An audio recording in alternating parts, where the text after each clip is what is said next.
करता हूँ, और प्रणाम इसलिए करता हूँ कि प्रणाम करना चाहिए।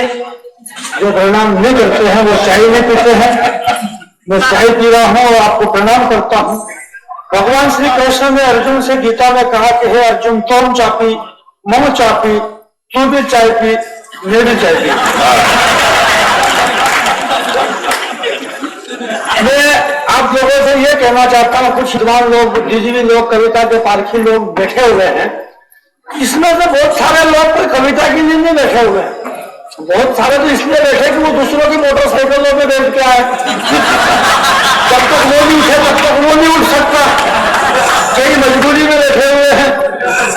मैं आपसे हाथ जोड़ करके निवेदन करना चाहता हूँ।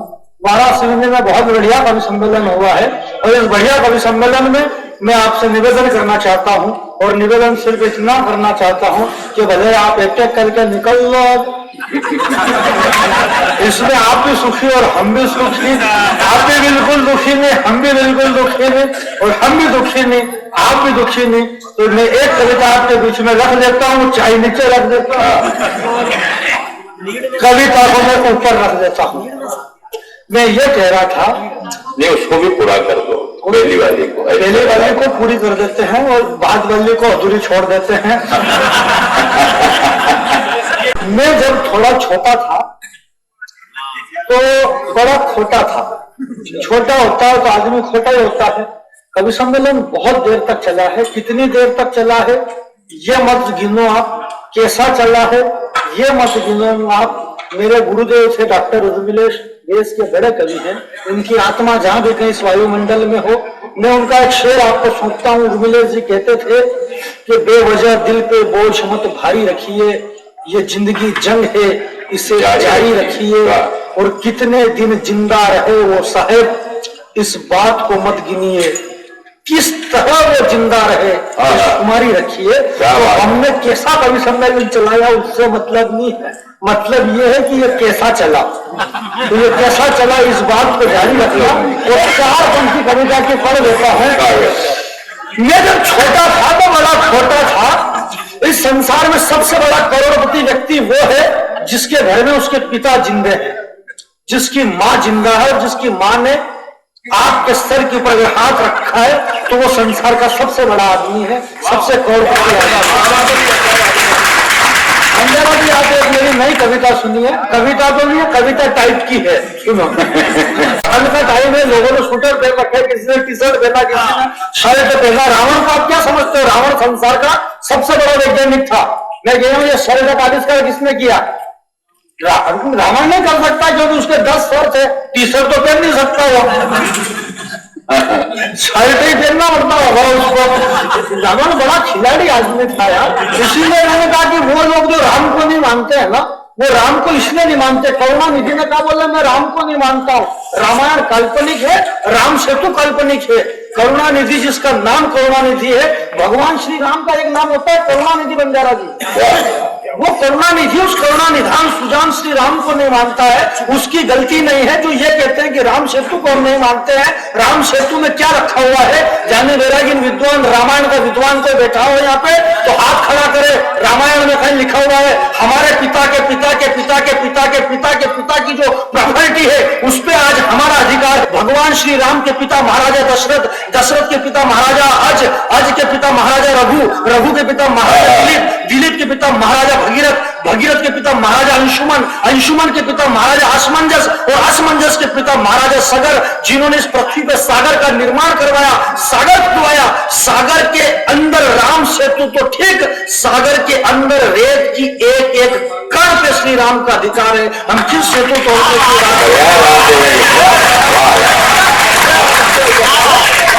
राम सेतु बोल रहे हैं भैया। राम का सागर, राम का सागर, सागर में सेतु, सेतु के पीछे पड़ गए राहु और केतु। ये सेतु, ये सारा सिस्टम ऊपर से है, कोई नीचे से थोड़ी चल रहा है। ये सिस्टम विधाता, यश अपयश मरण जीवन सब विधि हाथ, ये सारा सिस्टम ऊपर से रात के 3 बज रहा है किरण भाई साहब, रात की 3 बजे हनुमान जी एक बार एकदम टेंशन में, राम रावण युद्ध हो गया, रामचंद्र जी और लक्ष्मण जी सो गए, हनुमान जी टेंशन में, रात की 3 बजे रामचंद्र जी की नींद खुली तो उन्होंने देखा हनुमान जी एकदम टेंशन में बैठे हुए। उन्होंने कहा हनुमान आज बात क्या, इतना टेंशन में क्यों, युद्ध के अंदर कोई बहुत बड़ी धनजन हानि हो गई या कोई बड़ा योद्धा मारा गया, क्या बात है? तो हनुमान जी ने कहा बोले नहीं बात ये नहीं, मेरे को इस बात का दुख हो रहा है कि हे प्रभु श्री राम, विप्रधेनु सुर संत हित लीन मनुज अवतार, आपने गाय ब्राह्मणों की रक्षा के लिए इस पृथ्वी पे अवतार लिया है, परंतु देखो आप इतने बड़े राजकुमार होने के बाद इस समुद्र की रेत पे सोए हुए हैं, ये दर्द मुझसे देखा नहीं जाता है, आपके नाजुक कोमल चरण इस पृथ्वी पे पड़े हैं इस रेत में, ये मुझसे देखा नहीं जाता और मैं बस भावुक हो गया, मुझे रोना आ गया। तो राम जी ने कहा बोले देखो हनुमान, ये सारा सिस्टम ऊपर से है। बोले ये ऊपर का, बोले ये विधाता के हाथ में है।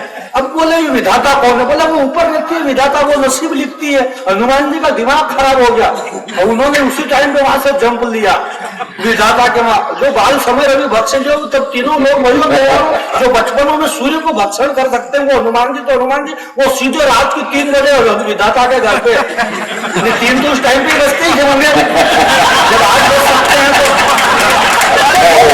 भैया हनुमान जी 3 बजे विधाता के घर पे, उन्होंने विधाता का दरवाजा खटखटाया, अंदर से आवाज आई, बोले कौन? बोले बाहर निकल, बताओ कौन? विधाता बाहर निकले, हनुमान जी ने तौर से गाल में 2-4 जड़ दी। अरे विधाता ने कहा बोले ये क्या कर रहे हो, कौन हो तुम? बोले तेरा को शर्म नहीं है ऐसे पक्षपात करते हुए? ऐसा पक्षपात करा तूने भगवान श्री राम के साथ में, जो विप्रधेनु सुर संत हित लीन मनुज अवतार, गाय ब्राह्मणों की रक्षा के लिए जो अवतार लेता है, साधु संतों की रक्षा के लिए जो अवतार लेता है, उन भगवान का राम का नसीब तूने इतना खराब लिखा, उनको 14 वर्ष दर वन में भटकना पड़ा, तूने ऐसा पक्षपात क्यों करा, ऐसा नसीब तूने क्यों लिखा?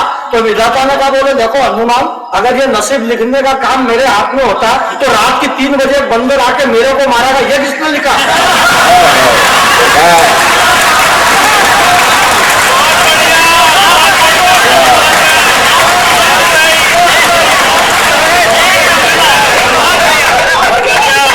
ये सारा सिस्टम ऊपर से है, कुछ भी नहीं है यार।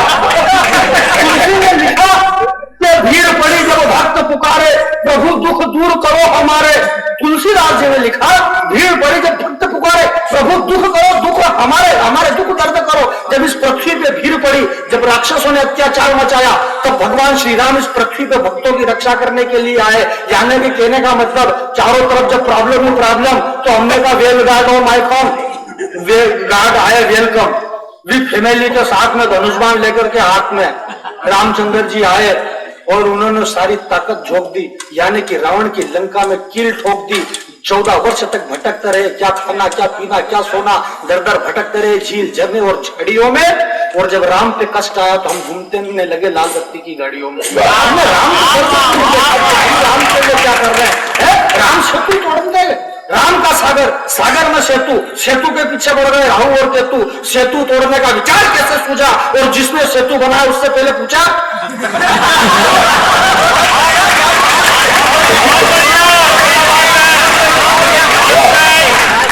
राम का सागर में सेतु, अगली पंक्ति पे तो मजा लेना आनंद लेना, जानी मेरा भी कहना चाहता है। राम का सागर में सेतु के पीछे बढ़ गए राहु और केतु। अरे सेतु तोड़ने का विचार कैसे सूझा? और तोड़ने से पहले जिसने बनाया उससे पूछा? अपना ही राज चल रहा है तो श्रीलंका से हिंदुस्तान का रास्ता जोड़ देंगे, 36 घंटे का सफर कम हो जाएगा। सेतु तोड़ने से जहाज को आने जाने में सुविधा होगी। कैसी सुविधा? जिस व्यक्ति तुम 36 घंटे नहीं बिगाड़ सकते, जिस व्यक्ति ने हमारे खातिर 14 वर्ष बिगाड़ दिए वन में। मैं कहना चाहता हूँ श्रीलंका से हिंदुस्तान का रास्ता अपना ही राजपाट चल रहा है, जो श्रीलंका से हिंदुस्तान का रास्ता जोड़ देंगे। गनीमत समझो, हनुमान जी को मालूम नहीं पड़ा, वरना महामार के चमड़े तोड़ देंगे।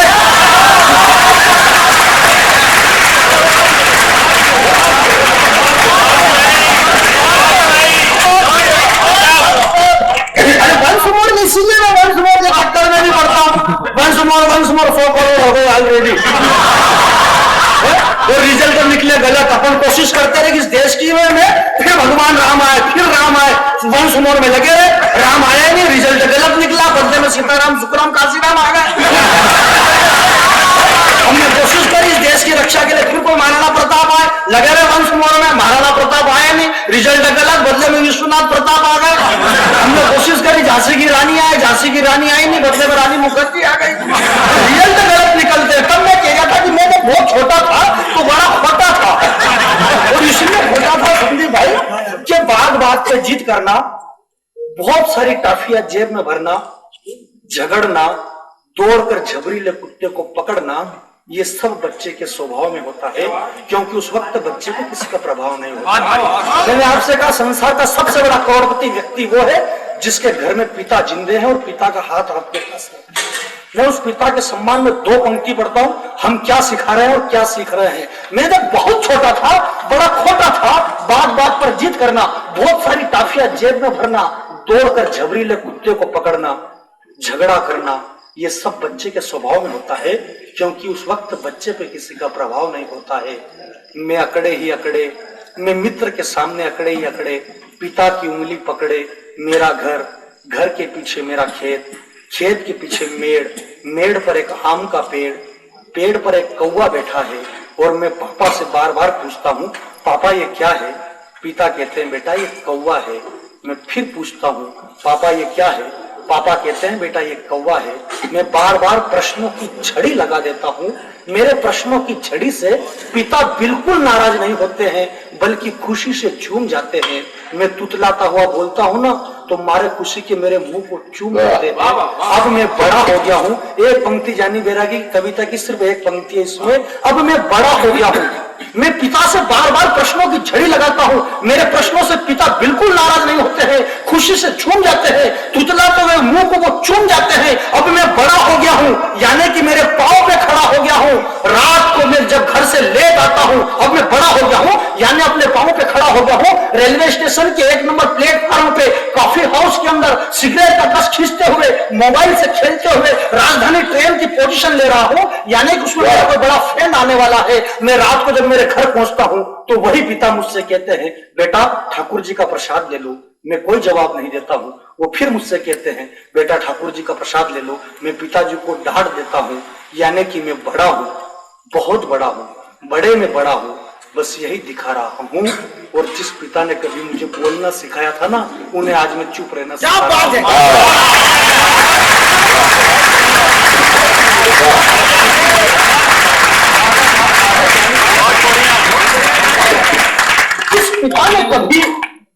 जिस पिता ने मैं बहुत बड़ा हूं, बड़े से भी बड़ा हूं, बस यही दिखा रहा हूं। जिस पापा ने कभी मुझे बोलना सिखाया था ना, उन पिता को मैं आज चुप रहना सिखा रहा हूं। और ये इसलिए पापा को चुप रहना सिखा रहा हूं कि उसमें मेरे पापा की गलती है, वरना ढेर जूते तो कोई में ऐसा करता। पिता ने जूते मारने नहीं सीखे।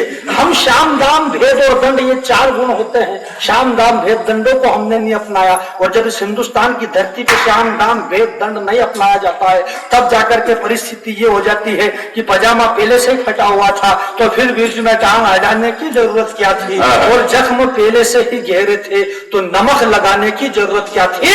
और देश पहले से ही जल रहा था, अमन के लुटेरो, फिर गोधरा में ट्रेन जलाने की जरूरत। देश पहले से ही चल रहा था, अमन के लुटेरो, तो फिर गोधरा में ट्रेन जलाने की जरूरत क्या थी? और ट्रेन जली, गोधरा में जली कि नहीं जली? तो जली क्या मैंने जलवाई? में मेरा कोई रोल था ही नहीं, कहां से जल गई ट्रेन। और जली ट्रेन गोधरा में, तो चीखी सलमा या अल्लाह बचा ले मुझे। सीता सावित्री बोली बचाना पड़ेगा भगवान तुझे। मरियम ने मांगी मन्नते मौत का तांडव घटाने की। इन पंक्ति पे समर्थन चाहता हूं साहब में। मरियम ने मांगी मन्नते मौत का तांडव घटाने की, तभी राजघाट से बोले बूढ़े बापू। हमारे संदीप भाई ने बहुत बढ़िया गांधी पे कविता पढ़ी कि अमेरिका के सारे वैभव के सामने गांधी एक की एक लंगोटी के बराबर। अमेरिका का सारा वैभव नहीं है अमेरिका का वैभव, क्योंकि है ही नहीं। तो है क्या? गांधी तो गांधी थे। तो मैं ये कह रहा कि राजघाट से तभी बोल पड़े बूढ़े बापू, रखते हो इच्छा अगर दुनिया से आतंकवाद मिटाने की। अरे सारी बस्ती जल के राख हो गई, अब जरूरत क्या भला नरेंद्र मोदी को हटाने की? बस्ती जल के राख हो गई, अब जरूरत क्या हटाने की? और मैं चला या तू चला, एक ही पंक्ति कविता की सुन लेना कि मैं चला या तू चला, आहट तो चलने की ही थी, और मैं जला या तू जला यार, बदबू तो जलने की ही थी। और हिंदू जला या जला मुस्लिम, आसाम जले या जले गुजरात, मौत की ही सेज थी।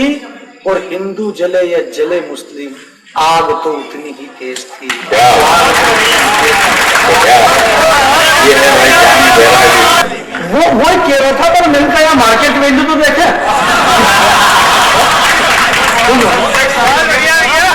देखो 2:45 बज गए हैं, और 2:45 बज गया, इसलिए कवि सम्मेलन समापन की ओर जा रहा है। बढ़िया कवि सम्मेलन है। इस कवि सम्मेलन का हम थोड़ी देर बाद समापन नहीं करेंगे, बल्कि अगले साल के लिए स्थगित करेंगे। और क्या बहुत अच्छा कवि सम्मेलन हुआ है। हमारे अंतु भाई देश के अच्छे बढ़िया कवि हैं, पूरे देश में नाम रोशन कर रहे हैं। कई बड़े बड़े कवि सम्मेलनों से कविताएं पढ़ते हैं, लाल किले से कविता पढ़ चुके हैं। भगवान इस घनघोर झूठ के लिए मुझे क्षमा नहीं करेगा। बढ़िया है, मेरा मित्र है, और वाकई में मित्र है। इसलिए इस कवि सम्मेलन को बहुत अच्छा इन्होंने जो बढ़िया बुलाया है। तो मैं आपके बीच में ये कह रहा था कि ऐश्वर्या राय की कविता पूरी करना है। वो कविता पूरी इसलिए नहीं कर रहा कि पूरी करने से भी कुछ नहीं मिलेगा। ठीक है, ऐश्वर्या राय, मुक्तामुखी, लारा दत्ता और प्रियंका चोपड़ा, क्या गजब का बनाया मालिक ने तुम्हारा थोबड़ा। तुम सबके सब विश्व सुंदरी का खिताब जीती, पर सही सही बताना तुम्हारे साथ क्या क्या बीता। अरे तूने सिर्फ सुंदरी शब्द चुना है, विश्व सुंदरी का नाम तेरे बाप ने भी नहीं सुना है। विश्व सुंदरी का नाम सुनेगा तो अपने आप को भूल जाएगी। और पंक्ति के साथ यात्रा करना, कविता के साथ यात्रा करना, यात्रा में गिर जाओ तो मेरी जवाबदारी नहीं। सुनो, अरे तूने सिर्फ सुंदरी शब्द चुना है, विश्व सुंदरी का नाम तेरे बाप ने भी नहीं सुना है। विश्व सुंदरी का नाम सुनेगा तो अपने आप को भूल जाएगी, और विश्व सुंदरी का चरित्र सुनेगा तो तेरी आंखें खुल जाएगी। अरे विश्व सुंदरी बनने के लिए जमाने से जूझना पड़ता है, और विश्व सुंदरी बनने के लिए धड़कते अंगारों में कूदना पड़ता है। अरे विश्व सुंदरी तो वो चित्तौड़ की महारानी थी, जिसकी सुंदरता के आगे आईना तक टूट गया था, और पानी में चेहरा देखा था अल्लाउद्दीन खिलजी ने, उसका भी पसीना छूट गया था। पानी में चेहरा देखा था अल्लाउद्दीन खिलजी ने, उसका भी पसीना छूट गया था। उसका छूटा नहीं झूठा अपन ने तो देखा नहीं है, तो ऐसा सुना अपन ने लोगों से। पानी में चेहरा देखा, मैं जोर जोर से बोलता मतलब वीर रस का कभी नहीं हूं, कभी ऑलरेडी हास्य रस का हूं, आदमी वीर रस का हूं। पानी में चेहरा देखा था लोग उसका। तुम काहे की विश्व सुंदरी हो, तुम तो विदेशी कंपनियों के इशारे पे नाचने वाली बंदरी हो। और दौर चला जब संस्कार और संस्कृति को पैरों तले रोनने का, तो मैंने पत्नी से कहा कि एक काम करो, तुम भी इस प्रतियोगिता में ट्राई करो। ये पत्नी ऐसा सब्जेक्ट है जिससे ज्यादा बात नहीं कर सकते हैं, वरना पता नहीं कब कहाँ क्या जवाब दे दे। मैंने मेरी पत्नी से कहा, बोले रात को जो कटेबाल वाली मैडम है मेरा सपने में आई थी, बोले अकेली आएगी। मैंने तुझे कैसे पता, बोले उसके हस्बैंड तो अपने सपने में आ रहे थे। मेरी पत्नी से कहा मजे लेते हुए सुनो आराम से। मैंने मेरी पत्नी से कहा कि एक काम करो, तुम भी इस प्रतियोगिता में ट्राई करो। पत्नी ने कहा कि मुझे तो इस बात का होता है कष्ट। पत्नी ने मुझे कहा मुझे तो इस बात का होता है कष्ट, विश्व सुंदरी यानी जिसके शरीर के सबसे कम कपड़े वो फर्स्ट, इसलिए इस देश को विश्व सुंदरी प्रतियोगिता के लिए करोड़ों रुपया नहीं खोना चाहिए, और देश में विश्व सुंदरी की जगह झांसी की रानी बनाने की प्रतियोगिता होना चाहिए। बढ़िया है, देश में झांसी की रानी बनाने की